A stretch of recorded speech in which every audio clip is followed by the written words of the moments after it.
ଯଦି ଆମକୁ ଟ୍ରେଡିଂ ଶିଖିବାର ଅଛି ତାହେଲେ ସବୁଠାରୁ ମେନ୍ ଜିନିଷ ହେଲା କ୍ୟାଣ୍ଡେଲଷ୍ଟିକ୍ ପାଟର୍ନ। କାହିଁକିନା ପ୍ରଥମେ ହେଲା କ୍ୟାଣ୍ଡେଲଷ୍ଟିକ୍ ପାଟର୍ନ। ଯେପର୍ଯ୍ୟନ୍ତ ଆମେ କ୍ୟାଣ୍ଡେଲଷ୍ଟିକ୍ ପାଟର୍ନ ନ ଜାଣିବା ସେ ପର୍ଯ୍ୟନ୍ତ ଆମେ ଟ୍ରେଡ୍ କରିବା ନାହିଁ। ଆଉ ଯଦି କ୍ୟାଣ୍ଡେଲଷ୍ଟିକ୍ ପାଟର୍ନକୁ ନ ଜାଣିକି ଚାର୍ଟ ପାଟର୍ନକୁ ନ ଶିଖିକି ଡାଇରେକ୍ଟ ଆମେ ଯିବା ଟ୍ରେଡ୍ କରିବାକୁ, ଆମେ ତ ଯୋଉଠି ନାହିଁ ସେଠି ବାଏ କରିବା, ଯୋଉଠି ନାହିଁ ସେଠି ସେଲ୍ କରିବା, ଯାହାଫଳରେ ଆମକୁ ଲସ୍ ହେବ ହିଁ ହେବ। ଆଉ ଆମେ ଯଦି କ୍ୟାଣ୍ଡେଲଷ୍ଟିକ୍ ପାଟର୍ନ ବିଷୟରେ ନ ଜାଣିବା ତାହେଲେ ଆମେ ଏ ଜାଗାରେ ସେଲ୍ କରିଦେବା। କାହିଁକିନା ଆମେ ଭାବିବେ କି ମାର୍କେଟ ତ ଏଠୁ ଧୀରେ ଧୀରେ କରି ଡାଉନ୍ରେ ଯାଉଛି, ଯେମିତିକି ଏ ଜାଗାରେ ମାର୍କେଟ ତଳେ ଗଲା, ତଳକୁ ଗଲା, ଆମେ ଏଠି ସେମିତି ସେଲ୍ କରିଦେବା, କି ନହେଲେ ଏ ଜାଗାରେ ଆମେ ଆସି ସେଲ୍ କରିଦେବା। ଏ ଜାଗାରେ ସେଲ୍ କରିଦେବା, ମାର୍କେଟ ଯିବ, ଏଥିରେ ଆମର ଏ ଜାଗାରେ ଆମ ଏସ୍ଏଲ୍ ହିଟ୍ କରିବ, ଆମର ଲସ୍ କରିଦେବ। ସେଥିଲାଗି ପ୍ରଥମ ଜିନିଷ ହେଲା ଟେକ୍ନିକାଲ ଏନାଲିସିସ୍ରେ ପ୍ରଥମ ଜିନିଷ ହେଲା କ୍ୟାଣ୍ଡେଲଷ୍ଟିକ୍ ପାଟର୍ନ। ଯେପର୍ଯ୍ୟନ୍ତ ଆମେ କ୍ୟାଣ୍ଡେଲଷ୍ଟିକ୍ ପାଟର୍ନକୁ ନ ଶିଖିବା, ନ ଜାଣିବା, ସେ ପର୍ଯ୍ୟନ୍ତ ଆମେ ଟ୍ରେଡ୍ କରିପାରିବା ନାହିଁ ଠିକ୍ରେ। ଆଉ ଏ ଭିଡ଼ିଓରେ ମୁଁ କ୍ୟାଣ୍ଡେଲଷ୍ଟିକ୍ ପାଟର୍ନକୁ ଏତେ ସହଜରେ କହିବି ଯାହାକୁ ଛୋଟରୁ ଛୋଟ ଛୁଆ ବି ଶିଖିଯିବେ, ଭଲ ଭାବରେ ବୁଝିପାରିବେ। ତ ମୁଁ ମୋର ଥିବା ନୋଟବୁକ୍କୁ ଓପନ୍ କରିଦେଉଛି। ପ୍ରଥମେ ହେଲା କ୍ୟାଣ୍ଡେଲଷ୍ଟିକ୍ ପାଟର୍ନ। କ୍ୟାଣ୍ଡେଲଷ୍ଟିକ୍ ପାଟର୍ନରେ ଆମକୁ କ'ଣ ଜାଣିବାର ଅଛି? ଗୋଟିଏ ଅଛି ବୁଲିସ୍, ଆଉ ଗୋଟେ ଅଛି ବିୟରିସ୍। ଆମକୁ ଦୁଇଟା ଜିନିଷ ଜାଣିବାର ଅଛି। ପ୍ରେସର ରହିଲା ବୁଲିସ୍ ନଚେତ୍ ବିୟରିସ୍। ବୁଲିସ୍ କ'ଣ ଆଉ ବିୟରିସ୍ କ'ଣ, ଯଦି ସହଜରେ ବୁଝିବାକୁ ଚେଷ୍ଟା କରିବା, ଆମେ ଯାହାକୁ ଗ୍ରୀନ୍ କ୍ୟାଣ୍ଡେଲ୍ କହୁଛେ ସେ ହେଲା ବୁଲିସ୍, ଆଉ ଯାହାକୁ ଆମେ ରେଡ୍ କ୍ୟାଣ୍ଡେଲ୍ କହୁଛେ ସିଏ ହେଲା ବିୟରିସ୍ କ୍ୟାଣ୍ଡେଲ୍। ଆଉ ବୁଲିସ୍ ଆଉ ବିୟରିସ୍ରେ ଏ ଦୁଇଟାରେ ଫରକ କ'ଣ ଆସୁଛି? ଫରକ ଏତିକି କଥା କି ଯେବେ ଗ୍ରୀନ୍ କ୍ୟାଣ୍ଡେଲ୍ ବନୁଛି, ବୁଲିସ୍ କ୍ୟାଣ୍ଡେଲ୍ ବନୁଛି, ତାପରେ ମାର୍କେଟ ଧୀରେ ଧୀରେ କରିକି ଉପରକୁ ଯାଉଛି। ଆଉ ଯେବେ ରେଡ୍ କ୍ୟାଣ୍ଡେଲ୍ ବନୁଛି, ମାର୍କେଟ ଧୀରେ ଧୀରେ କରିକି ତଳକୁ ଯାଉଛି।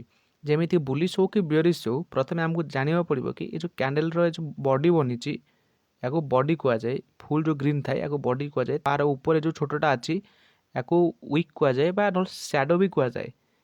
ଏ ଦୁଇଟା ଜିନିଷକୁ ବୁଝିବାକୁ ପଡ଼ିବ, ଏ ଦୁଇଟାକୁ ମନେ ରଖିବାକୁ ପଡ଼ିବ। ଆଉ ଗୋଟେ କଥା ମନେ ରଖିବାକୁ ପଡ଼ିବ କି ଆମେ ଯେଉଁ ଯେତେକ ବି କ୍ୟାଣ୍ଡେଲଷ୍ଟିକ୍ ପଢ଼ୁଛେ, କ୍ୟାଣ୍ଡେଲ୍ ବନୁଛି କାହିଁ, କ୍ୟାଣ୍ଡେଲ୍ର ସାଇକୋଲୋଜି କ'ଣ? କ୍ୟାଣ୍ଡେଲ୍ ତ ଆପଣ ସବୁଥିରେ ଦେଖିପାରିବେ, ଯେ ତାର ଭିଡ଼ିଓକୁ ପଳେଇବେ, ଦେଖିପାରିବେ କି କ୍ୟାଣ୍ଡେଲଷ୍ଟିକ୍ ପାଟର୍ନ କ'ଣ, କେମିତି କେଉଁ କ୍ୟାଣ୍ଡେଲ୍ ବନିଲେ କେଉଁ ପାଟର୍ନ ବନୁଛି, କି କେଉଁ କ୍ୟାଣ୍ଡେଲ୍ ବନିଲା ପରେ ମାର୍କେଟ ରିଭର୍ସାଲ୍ ହେଉଛି। କ୍ୟାଣ୍ଡେଲ୍ ବନିବାର ସାଇକୋଲୋଜି କ'ଣ, ସାଇକୋଲୋଜି ବିଷୟରେ ଯେପର୍ଯ୍ୟନ୍ତ ତୁମେ ନ ଜାଣିବ ସେ ପର୍ଯ୍ୟନ୍ତ ତୁମେ କିଛି ବି କରିପାରିବ ନାହିଁ। ହଉ, କ୍ୟାଣ୍ଡେଲ୍ ସାଇକୋଲୋଜିକୁ ଧୀରେ ଧୀରେ ଭିଡ଼ିଓରେ ମୁଁ ବୁଝେଇବାକୁ ବି ଚେଷ୍ଟା କରିବି। ଆଉ ଯେତିକି ବିଷୟରେ ମୁଁ ଜାଣିଛି ସେତିକି ମୁଁ ବୁଝେଇବା ପାଇଁ ଚେଷ୍ଟା କରିବି। ଆମକୁ କ୍ୟାଣ୍ଡେଲ୍ରେ ଦୁଇ ପ୍ରକାର ଜିନିଷ ଦେଖିବାକୁ ମିଳେ, ଗୋଟେ ଅଛି ବୁଲିସ୍ ଆଉ ଗୋଟେ ହେଲା ବିୟରିସ୍। ଆଉ ବୁଲିସ୍ ବିୟରିସ୍ରେ ଫରକ କ'ଣ ଅଛି? ଫରକ ହେଲା କି ଯେମିତିକି ଧର ଗୋଟେ ଟ୍ରେଣ୍ଡ ଚାଲିଛି, ଏଠି ଗଲା ପରେ ଏ ଏରିଆରେ ଗୋଟେ କ୍ୟାଣ୍ଡେଲ୍ ବନେଇଲା, ଯେମିତିକି ମୁଁ ଲେଖିଲି ଏ ଯେଉଁ କ୍ୟାଣ୍ଡେଲ୍ର ନାଁ ହ୍ୟାଙ୍ଗିଂ ମ୍ୟାନ୍। ହ୍ୟାଙ୍ଗିଂ ମ୍ୟାନ୍ ଆମେ ଦେଖିଲେ, ଯଦି ସେ ହ୍ୟାଙ୍ଗିଂ ମ୍ୟାନ୍ ଯଦି ଉପରେ ବନୁଛି, କି ଟ୍ରେଣ୍ଡର ଉପରେ ବନୁଛି, କୌଣସି ରେଜିଷ୍ଟେନ୍ସ ତଳେ ବନୁଛି, ତାହେଲେ ସେ ହେଇଗଲା ହ୍ୟାଙ୍ଗିଂ ମ୍ୟାନ୍। ସେଠୁ ହାଇ ଚାନ୍ସ ଅଛି କି ମାର୍କେଟ ତଳକୁ ରିଭର୍ସ କରିବ। ଆଉ ଯଦି ସେଇ ହ୍ୟାଙ୍ଗିଂ ମ୍ୟାନ୍କୁ ଆମେ ଓଲଟେଇ ଦେବା, କି କୌଣସି ସପୋର୍ଟ ପାଖରେ ବନୁଛି, ତାହେଲେ ନା ହେଇଯିବ ହ୍ୟାମର ହେଇଯିବ। ଆଉ ହ୍ୟାମର ଗୋଟେ ବୁଲିସ୍ ପ୍ରକାରର କ୍ୟାଣ୍ଡେଲ୍। ହ୍ୟାଙ୍ଗିଂ ମ୍ୟାନ୍ ବିୟରିସ୍ ହେଲେ, ବୁଲିସ୍ ହେଲା ହ୍ୟାମର, ମାନେ ଅପୋଜିଟ୍ରେ କାମ କରୁଛି। ହ୍ୟାଙ୍ଗିଂ ମ୍ୟାନ୍ର ଅପୋଜିଟ୍ରେ ହ୍ୟାମର କ୍ୟାଣ୍ଡେଲ୍ କାମ କରେ। ଏତିକି ଜାଣିଗଲେ। ଯଦି ଆମେ ଏଇ ଦୁଇଟା ଜିନିଷ ଜାଣିକି ଯଦି ଯିବା ଟ୍ରେଡ୍ କରିବାକୁ, 100ରୁ 1000% ଚାନ୍ସ କି ଆମର ପଇସା ଲସ୍ ହେବ ହିଁ ହେବ। କାହିଁକି ନା ଆଗେ ବହୁତ ସହଜରେ ଚାଲୁଥିଲା, ଏମିତି ଯିଏ ନାହିଁ ସିଏ ବହୁତ ସହଜରେ ପଇସା ବନେଇ ପାରୁଥିଲେ। ହେଲେ ଏବେକା ସମୟରେ କ୍ୟାଣ୍ଡେଲଷ୍ଟିକ୍ ପାଟର୍ନରେ, ଚାର୍ଟ ପାଟର୍ନରେ ଏତେ ପ୍ରକାର ଟ୍ରାପ୍ ଚାଲିଲାଣି, ଯାହାକୁ ଦେଖିଲା ପରେ ଦିମାଗ ଖରାପ ହେଇଗଲାଣି। ଏ କିଛି ବି କାମ ହିଁ କରୁନି। ୟାକୁ ସିନା ଆମେ ପଢ଼ୁଛେ, ହେଲେ ଇଏ କାମ କରୁଛି, ହେଲେ କିଛିଟି ଲିମିଟ୍ ଅଛି, ଏଥିରେ କିଛି ଜିନିଷ ଅଛି ଯାହା ବିଷୟରେ ଆମକୁ ଜାଣିବାକୁ ପଡ଼ିବ। ଜାଣିଲା ପରେ କାମ କରିବ, ନହେଲେ କାମ କରିବନି। ସେକେଣ୍ଡ କ୍ୟାଣ୍ଡେଲଷ୍ଟିକ୍ ହେଲା ଡ୍ରାଗନ୍ ଫ୍ଲାଏ ଡୋଜି। ତାର ଅପୋଜିଟ୍ରେ କାମ କରେ ଗ୍ରୀନ୍ ଷ୍ଟୋନ୍ ଡୋଜି। ଯେମିତିକି ଏଠି ମୁଁ ବନେଇଛି, ମାର୍କେଟ ଧୀରେ ଧୀରେ କରିକି ତଳକୁ ଆସୁଥିଲା, ବିୟରିସ୍ରେ ଥିଲା, ଏଠି ଗୋଟେ ଧର ସପୋର୍ଟ ବନିଗଲା। ସପୋର୍ଟରେ ଏଇ ଯେଉଁ କ୍ୟାଣ୍ଡେଲ୍ ବନିଗଲା ୟାକୁ କୁହାଯାଏ dragon fly Dozee. Dragon fly Dozee ବନିଲା ପରେ ମାର୍କେଟ ଧୀରେ ଧୀରେ କରିକି ଉପରକୁ ପଳେଇଲା। ମାନେ ଡ୍ରାଗନ୍ ଫ୍ଲାଏ ଡୋଜି ଗୋଟେ ପ୍ରକାରର ବୁଲିସ୍ କ୍ୟାଣ୍ଡେଲ୍। ଆଉ ତାର ଅପୋଜିଟ୍ରେ ଯେଉଁ କାମ କରେ ସିଏ ହେଲା ଗ୍ରୀନ୍ ଷ୍ଟୋନ୍ ଡୋଜି। ଯେମିତିକି ଏଠି ମୁଁ ବନେଇଛି, ହେଇ ଇଏ ହେଲା ଗ୍ରୀନ୍ ଷ୍ଟୋନ୍ ଡୋଜି। ये जो रेड कैंडल रहा ये है ग्रिप्टोन डोजी। ग्रिप्टोन डोजी रे बॉडी बहुत छोट थाए, तार सैडो बहुत बड़ बड़ थाए। ये गोटे बियरिश प्रकार कैंडल। आ ये अधिक अधिक रिवर्सल कैंडल भी आम कहीपर। ट्रेंड बियरिश अच्छे से ग्रिप्टोन डोजी बनूची, तो हाई चांस अच्छी कि मार्केट आहरी तलू खसब, आहरी तलू खसब, बहुत अधिक तलू खसबार चांस अच्छी। ग्रिप्टोन डोजी को यूज कराए रिवर्सल। तुम देखी तो मार्केट एमती धीरे धीरे कर उपरକୁ जाए गलापर एमती गोटे कैंडल बनाए यही कैंडल बनाए जार सैडो दुईटा सामान थाए बॉडी बहुत छोट थाए छोट बॉडी थाए आउ तार दुईटा सैडो बड़ बड़ थाए हेल्ले मार्केट बंद हो जाए क्लोज कर दिए से कैंडल टी क्लोज होगापर कि समय पर्यटन से रिभर्सल हुए यार अर्थ है कि मार्केट धर जब ऊपर को जाऊँगी से जगह स्पिनिंग टॉप बनाऊँगी तो तार अर्थ लगे मार्केट भी कन्फ्यूज हो कि कुआड़े जीव मार्केट उपरକୁ जीव कि तलू जीव मार्केट बहुत कन्फ्यूज रोचे आमको अपेक्षा करार अच्छे कि मार्केट कुआड़ को ब्रेकआउट करुच्ची जुआड़ को ब्रेकआउट कर आम से हिसाब से ट्रेड प्लान कर स्पिनिंग बटन जी से बुलिश कैंडल आ स्पिनिंग टॉप जी से बियरिश कैंडल जदि कौन से रेजिस्टेंस पाखे कि रेजिस्टेंस रे स्पिनिंग टॉप बनूची ता अर्थ मार्केट तलू आसब आमती कौन सपोर्ट पाखे स्पिनिंग बटन बनूची तार अर्थ मार्केट उपरକୁ ଯିବ ଏବେ ଆଉ କିଛି କ୍ୟାଣ୍ଡେଲ ଷ୍ଟିକ୍ ପ୍ୟାଟର୍ନ ଅଛି ଯାହା ବିଷୟରେ ଆମକୁ ଜାଣିବା ନିହାତି ଆବଶ୍ୟକ କାହିଁକି ନା ସ୍ପିନିଂ ଟପ୍ ଆଉ ସ୍ପିନିଂ ବଟନ୍ ପରେ ଆସେ ଇନଭର୍ଟେଡ୍ ହ୍ୟାମର ତାପରେ ଆସେ ସୁଟିଂ ଷ୍ଟାର ଇନଭର୍ଟେଡ୍ ହ୍ୟାମର କିଛି ନୁହେଁ ଯେମିତିକି ଆମେ ଦେଖିଲେ ହ୍ୟାମରର ଅପୋଜିଟ୍ରେ କାମ କରୁଛି ଇନଭର୍ଟେଡ୍ ହ୍ୟାମର ଆମେ ଦେଖିଥିଲେ ହ୍ୟାମର କ୍ୟାଣ୍ଡେଲ ଯେ ଏମିତି ଧର ଗୋଟେ କ୍ୟାଣ୍ଡେଲ ଅଛି ଇଏ ହେଲା ହ୍ୟାମର କ୍ୟାଣ୍ଡେଲ ବନିଲା ପରେ ମାର୍କେଟ ଉପରକୁ ଯାଏ सेमती इनवर्टेड हैमर जदि कौन सपोर्ट पाखे बनूची तो यहाँ है सपोर्ट पाखे इनवर्टेड हैमर बनला तापर मार्केट धीरे धीरे कर ऊपर जीव जमीक ये है सपोर्ट एरिया ये इनवर्टेड हैमर बनपर मार्केट को धीरे धीरे कर ऊपर को उठाए से सकाशे इनवर्टेड हैमर गोटे बुलिश प्रकार कैंडल है आर अपोजिट रे काम करे शूटिंग स्टार भी ठीक जमीती आम देखी ग्रेपस्टोन डोजी भाया भी देखा हेले एथिरे कौन हुए ना शूटिंग स्टार रे ये है शूटिंग स्टार ये धर ये है आम रेजिस्टेंस एरिया गला रेजिस्टेंस ऊपर लिक्विडिटी नेला तापर मार्केट शूटिंग स्टार बनला धीरे धीरे करके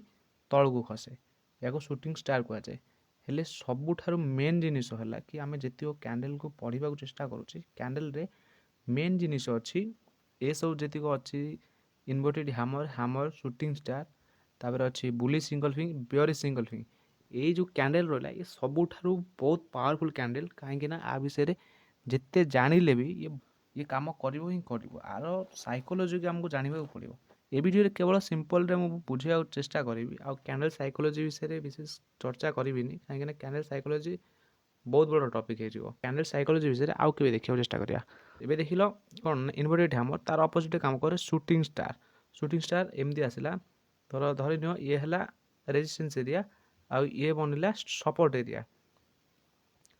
एरिया रू धर भावी कि ए एरिया रे एमती गोटे हैमर कैंडल बनता धीरे धीरे करके मार्केट ऊपर गला रेजिस्टेंस एरिया गला रेजिस्टेंस एरिया पर ऊपर को टिके ब्रेक करदेला ब्रेक कला फिर तलू आसला ये बनीगला शूटिंग स्टार तापर मार्केट धीरे धीरे तलू पलि आसला या ये है गोटे प्रकार बियरिश कैंडल एबे आसीगला डबल कैंडलस्टिक पैटर्न कौन कौन आसूँ ना डबल कैंडलस्टिक पैटर्न रे प्रथम आसूँ बुलिश इंगल्फिंग ये जो बुलिश इंगल्फिंग कैंडलस्टिक पैटर्न बहुत पावरफुल कैंडलस्टिक और ये बहुत काम भी करे या सहज बुझा चेष्टा करा गले बुलिश इंगल्फिंग रे कौन है ना मार्केट धीरे धीरे करके तलू आसे कौन सपोर्ट एरिया पाखे सपोर्ट पाखे रेड कैंडल बने तापर गोटे ग्रीन कैंडल बने जहाँकि से रेड कैंडल को पूरा कवर कर दिए ताकू कहुए बुलिश इंगल्फिंग बुलिश इंगल्फिंग गोटे प्रकार बुलिश कैंडल बुलिश इंगल्फिंग बनला हाई चांस अच्छी कि मार्केट धीरे धीरे करके बहुत ऊपर को जीव ही जीव विषय जानीगल बुलिश इंगल्फिंग अपोजिट रे काम करे बियरिश इंगल्फिंग जमीक कि मार्केट ये है गोटे सपोर्ट एरिया रू ऊपर को गला ये अच्छे रेजिस्टेंस एरिया रे तो बियरिश इंगल्फिंग बने तापर मार्केट धीरे धीरे करके तार सपोर्ट पाखक आसे बा सपोर्ट को ब्रेक भी करदिए सपोर्ट रू आउ भी विशेष तल को भी जापे हेले या केवल आम सर्ट जाना चेष्टा करछे या अधिक रू अधिक डीप्रे मु कहवाक चाहूनी कहीं एबे जदि डीप्रे कहबी बहुत फसीज किसी बुझी भी पारे कौन कहूँ मु तो खाली सिंपल जाना चेष्टा कर कि कैंडल स्टिक कौन अच्छी तापर मु कैंडल गोटी गोटी कर साइकोलॉजी जो कथा कहबी कि कैंडल स्टिक केमिति बनूची कहीं बनूची कौ प्रकार बनूची ताको जो तुम थे बुझीज ताहले कैंडल स्टिक पूरा सहज लगे कह गले 2009-10 मसीहा कि 18 मसीहा पर्यंत ये कैंडल स्टिक पैटर्न भल काम करूला एबे काम करुच्ची हेले एते नुहे हेले आमको जानवा पड़ो कहीं नुआ जो शिखुचे से सब जिन को शिखा चेष्टा करवा धीरे धीरे कर शिखला बहुत किसी जान से लगी प्रथम जिन है कैंडल स्टिक पैटर्न जानवा दरकार कैंडल स्टिक पैटर्न बहुत प्रकार स्ट्राटेजी काम कराऊँच ଯେଉଁଥିରେ ଭଲ ପ୍ରଫିଟ୍ ବି ହେଉଛି। ତ ଆମକୁ କ୍ୟାଣ୍ଡେଲଷ୍ଟିକ୍କୁ ଶିଖିବାକୁ ପଡ଼ିବ। କହିବାନି ଯେ ଆମେ ନାଇଁ ଆମେ ବିନା କ୍ୟାଣ୍ଡେଲଷ୍ଟିକ୍ରେ କେତେ କାମ କରିବାନି କି ଶିଖିବାକୁ ପଡ଼ିବନି, ଆମେ ଡାଇରେକ୍ଟ ଲିକ୍ୱିଡ଼ କନସେପ୍ଟକୁ ଶିଖିବା କି ଅର୍ଡ଼ର ବ୍ଲକ୍କୁ ଶିଖିବାକୁ ପଡ଼ିବ କି ଏସ୍ଏମ୍ସି ଶିଖିବାକୁ ଚେଷ୍ଟା କରିବା କି ଆଇସିଟି ଶିଖିବାକୁ ପଡ଼ିବ। ଏସବୁ କିଛି ଶିଖିକି କିଛି ଲାଭ ନାହିଁ। ପ୍ରଥମ ଜିନିଷ ହେଲା ବେସ୍କୁ ଷ୍ଟ୍ରଙ୍ଗ କର। ତୁମେ ଯେତେ ଷ୍ଟ୍ରଙ୍ଗ କରିବ ନିଜ ବେସ୍କୁ, ତାପରେ ତୁମକୁ ଧୀରେ ଧୀରେ କରି ଆଗକୁ ଚଢ଼ିବାକୁ ଚେଷ୍ଟା କରିବ। ବୁଲିଶ ଇଙ୍ଗଲଫିଙ୍ଗ ଓ ବିୟରିଶ ଇଙ୍ଗଲଫିଙ୍ଗ ଚାଲିଗଲା। ଏ ହେଲା ବୁଲିଶ ହାରାମି। ବୁଲିଶ ହାରାମି ଗୋଟେ ପ୍ରକାର ହେଲା ବୁଲିଶ କ୍ୟାଣ୍ଡେଲ। ବୁଲିଶ ହାରାମି ବନିଲା ପରେ ଧୀରେ ଧୀରେ କରି ମାର୍କେଟ ଧୀରେ ଧୀରେ ଉପରକୁ ଯାଏ ଆଉ ଭଲ ଆମକୁ ମୁଭ୍ ବି ଦେଖିବାକୁ ମିଳେ। ବୁଲିଶ ହାରାମିର ଅପୋଜିଟ୍ରେ କାମ କରେ ବିୟରିଶ ହାରାମି। ବିୟରିଶ ହାରାମି କୌଣସି ରେଜିଷ୍ଟେନ୍ସ ପାଖରେ ଆସେ, ବନେ, ରେଜିଷ୍ଟେନ୍ସ ପାଖରେ ବନିଲା ପରେ ଧୀରେ ଧୀରେ କରିକି ମାର୍କେଟ ତଳକୁ ଆସେ। ଏହାକୁ କୁହାଯାଏ ବିୟରିଶ ହାରାମି। ବୁଲିଶ ଆଉ ବିୟରିଶ ହାରାମି ବିଷୟରେ ଜାଣିଗଲେ ଆଉ ଗୋଟେ କ୍ୟାଣ୍ଡେଲଷ୍ଟିକ୍ ପ୍ୟାଟର୍ନ ଦେଖିବାକୁ ପଡ଼ିବ। ତା ନାଁ ହେଲା ବୁଲିଶ କିକର। ବୁଲିଶ କିକର ଆଉ ବିୟରିଶ କିକର ଦୁଇଟା ବୁଲିଶରେ ବି କାମ କରେ, ବିୟରିଶରେ ବି କାମ କରେ। ବୁଲିଶ କିକର ଆଉ ବିୟରିଶ କିକର ଇଏ ଅଧିକରୁ ଅଧିକ ମାର୍କେଟ ଗ୍ୟାପ୍ ଅପ୍ ବା ଗ୍ୟାପ୍ ଡାଉନ୍ରେ ବନେ। ଯେତେବେଳେ ଗ୍ୟାପ୍ ଅପ୍ ଗ୍ୟାପ୍ ଡାଉନ୍ରେ ବନେ ତାପରେ ଭଲ ମୁଭ୍ ବି ଦିଏ, ବହୁତ ବଢ଼ିଆ ଏ ମୁଭ୍ ଦିଏ। ଏ ନୁହେଁ କି ଭଲ କାମ କରେ ନା, ହେଲେ ବହୁତ କମ୍ ଦେଖିବାକୁ ମିଳେ। ଦେଖିବାକୁ ବିଶେଷ ମିଳେ ନା, ବହୁତ କମ୍ ଦେଖିବାକୁ ମିଳେ। ଯେମିତିକି ଏ ହ୍ୟାମର କଥା କହିଲେ, ବୁଲିଶ ଇଙ୍ଗଲଫିଙ୍ଗ କଥା କହିଲେ, ଇନଭର୍ଟେଡ଼ ହ୍ୟାମର କଥା କହିଲେ, ସେ ବହୁତ ଶୀଘ୍ର ଆମକୁ ଦେଖିବାକୁ ମିଳିବ ମାର୍କେଟରେ। ହେଲେ ବୁଲିଶ କିକର ବହୁତ କମ୍ ଦେଖିବାକୁ ମିଳିବ। ଆଉ ଯେତେବେଳେ ଦେଖିବାକୁ ମିଳିବ ବହୁତ ବଢ଼ିଆ କାମ କରିବ। କାହିଁକିନା ବୁଲିଶ କିକର ବନିଲା ପରେ ମାର୍କେଟ ଡାଇରେକ୍ଟ ସେଇଠୁ ତା'ର ଟ୍ରେଣ୍ଡ ହିଁ ଚେଞ୍ଜ ହେଇଯାଏ। ଯେତେବେଳେ ଟ୍ରେଣ୍ଡ ଧର ଇଏ ଗୋଟେ ଟ୍ରେଣ୍ଡ ଅଛି ଏମିତି ଆସୁଛି, ଏ ଜାଗାରେ ବୁଲିଶ କିକର ବନିଗଲା, ତାପରେ ହାଇ ଚାନ୍ସ ଅଛି କି ଟ୍ରେଣ୍ଡ ହିଁ ଏଠୁ ଚେଞ୍ଜ କରିକି ସେ ଉପରକୁ ଉଠାଇଦେବ। ଏ ହେଲା ବୁଲିଶ କିକର ପାୱାର। ଆଉ ଆରି ଅପୋଜିଟ୍ରେ କାମ କରେ ବିୟରିଶ କିକର। ଯେମିତିକି ଅପଟ୍ରେଣ୍ଡରେ ଅଛି, ଏଠି ଅଛି, ଡାଇରେକ୍ଟ କ୍ୟାପ୍ ଡାଉନ୍ ହେଇକି ଗୋଟେ କ୍ୟାଣ୍ଡେଲ ବନିଲା, ତାକୁ ଯେ ବିୟରିଶ କିକର। ତାପରେ ଧୀରେ ଧୀରେ କରିକି ହାଇ ଚାନ୍ସ ଅଛି କି ସେ ଟ୍ରେଣ୍ଡକୁ ଚେଞ୍ଜ କରିଦେବ ବିୟରିଶ କିକର। ତ ଏ ବୁଲିଶ କିକର ଆଉ ବିୟରିଶ କିକର ବିଷୟରେ ଜାଣିଗଲେ।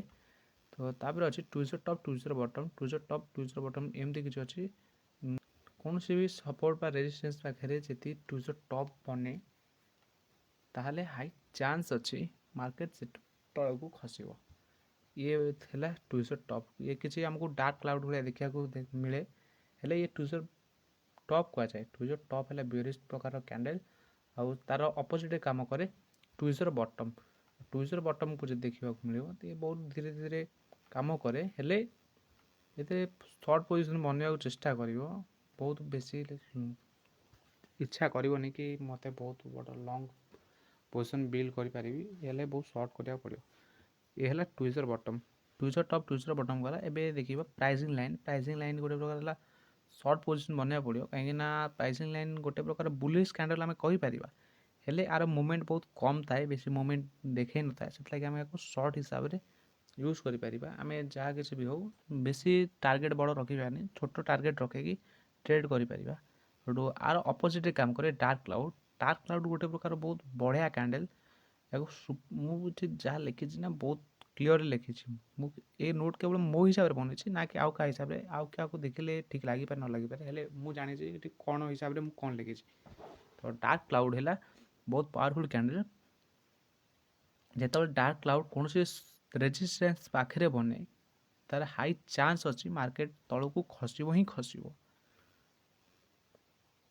ସେଇ ହିସାବରେ ଡାର୍କ କ୍ଲାଉଡ୍ ହେଇଯାଉଛି ଗୋଟେ ବିୟରିଶ ପ୍ରକାର କ୍ୟାଣ୍ଡେଲ। ତାପରେ ଆସୁଛି ଟ୍ରିପଲ୍ କ୍ୟାଣ୍ଡେଲଷ୍ଟିକ୍ ପ୍ୟାଟର୍ନରେ। ଟ୍ରିପଲ୍ କ୍ୟାଣ୍ଡେଲଷ୍ଟିକ୍ ପ୍ୟାଟର୍ନକୁ ଯଦି ଦେଖିବାକୁ ପଡ଼ିବ, ତାପରେ ଆସୁଛି ମର୍ଣ୍ଣିଂ ଷ୍ଟାର। ମର୍ଣ୍ଣିଂ ଷ୍ଟାର ଏମିତିଆ କିଛି ତାର ସିଚୁଏସନ୍ ବନେ। ଇଏ ହେଲା morning star. Morning star high chance ଅଛି ମାର୍କେଟ ତଳକୁ ଆସିଲା। ଏଠି ସପୋର୍ଟ ଏରିଆ ଅଛି, ସପୋର୍ଟ ଏରିଆରେ ମର୍ଣ୍ଣିଂ ଷ୍ଟାର ବନିଲା। ମର୍ଣ୍ଣିଂ ଷ୍ଟାର ବନିଲା ପରେ ଧୀରେ ଧୀରେ କରି ମାର୍କେଟ ଉପରକୁ ପଳାଇଯାଏ। ତାକୁ ଯଦି ଦେଖିବାକୁ ଚେଷ୍ଟା କରିବ କ୍ଲିଅରରେ, ଗୋଟେ କଥା ଏଠି ଦେଖ, ଯେମିତି କହୁଛି ଟୁଇଜର ଟପ୍, ଟୁଇଜର ବଟମ୍, ଇଏ ସେମ୍ ଜିନିଷ ବନୁଛି।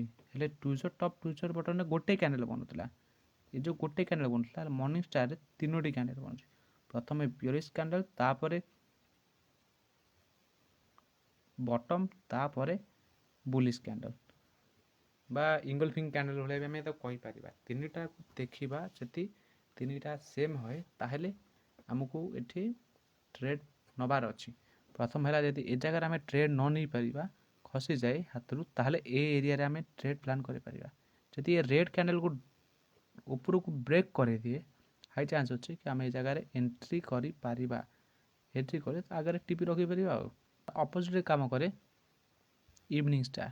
मर्निंग स्टार अपोजिट काम करे इवनिंग स्टार भी से प्रकार अच्छे जमी मर्निंग स्टार काम करता तार अपोजिट काम करे और इवनिंग स्टार गोटे प्रकार बियरिश कैंडल इवनिंग स्टार देखा किसी यही प्रकार देखा मिले ये इवनिंग स्टार सेमती अच्छी पुलिस आबाडोनेट बेबी और ये गोटे प्रकार कैंडल बहुत कम देखा मिले आमको विशेष देखा मिले ना बुलिस आबाडोनेट बेबी और बियरिश आबाडोनेट बेबी दुटा सेम जमी बुलिस किकर बियरिश किकर देखा मिले ये सेमती red candle spinning button green candle हेले ये बहुत रेयर देखा मिले बहुत रेयर कहीं गैप अप गैप डाउन ही देखा मिले केवल ये स्टॉक रे ही देखा मिले अन्य कौन सी मार्केट रे देखा मिले ना बहुत कम और ये बुलिस अच्छी बियरिश अच्छी और एमती किसी देखा मिले तापर आउट अच्छे 3 व्हाइट शोल्डर ये जो 3 व्हाइट शोल्डर ये गोटे प्रकार बुलिस अच्छी हाई चांस अच्छी मार्केट उपरकू जीव हेले ये तीनटा को देखिए भी लोक ट्रेड करुँच हेले तीनटा को मुझे यूज करे ना कहीं मुझे जगार ही धरने चेष्टा करे ये जगह खसीगला छाड़ दिए कि ना ये रिवर्स करे ताहले मुझे धरने चेष्टा करे ये 3 डार्क क्लाउड ये किसी एमती देखा मिले कहीं आमको 3टी कैंडल देखा मिले 3टी कैंडल को देखिए आम ट्रेड प्लान करवा तापर आस 3 लाइन स्ट्राइक 3 लाइन स्ट्राइक रे आमको कौन देखा मिले कि धर ये देख 3टी रेड कैंडल आसला तापर गोटे ग्रीन कैंडल आसला तापर पुणी कंटिन्यू चलला बियरिश रे या कहे 3 लाइन स्ट्राइक या पछरे मु बुझे चेष्टा करी हेले वीडियोस रे मु बुझेबी नाही कहीं जदि सब किसी जिन तुम बुझा चेष्टा कर तुम दिमाग खराब हो तुम लगे कि ये बहुत कॉम्प्लिकेटेड जिन आपको घोषार तुम 2 ରୁ 4 दिन लगे 5 दिन लगे हेले गोटे कथा कैंडल स्टिक पैटर्न को घोषिबनी जदि घोषिब ताहले बर्बाद हम या पढ़ार अच्छी ना कि घोषार अच्छी या जिते तुम जाना चेष्टा कर तुमको ठीक लगे तुम तो कह आपको मुझे घोषिबी ये खातार एमती अच्छी तो मार्केट रे अलग हो तो सब अलग अलग सिचुएसन बने से जगह शिखा पड़ो ए मो पाखे आहरी भी बहुत गुड़े कैंडलस्टिक पैटर्न अच्छी तो एथिरे मुझे कहबी कहीं भी बहुत टाइम हो गला आउ देखी कैंडलस्टिक पैटर्न बनने चेष्टा करी कि ना कैंडलस्टिक सह तार साइकोलॉजी को भी एक्सप्लेन करार चेष्टा करी।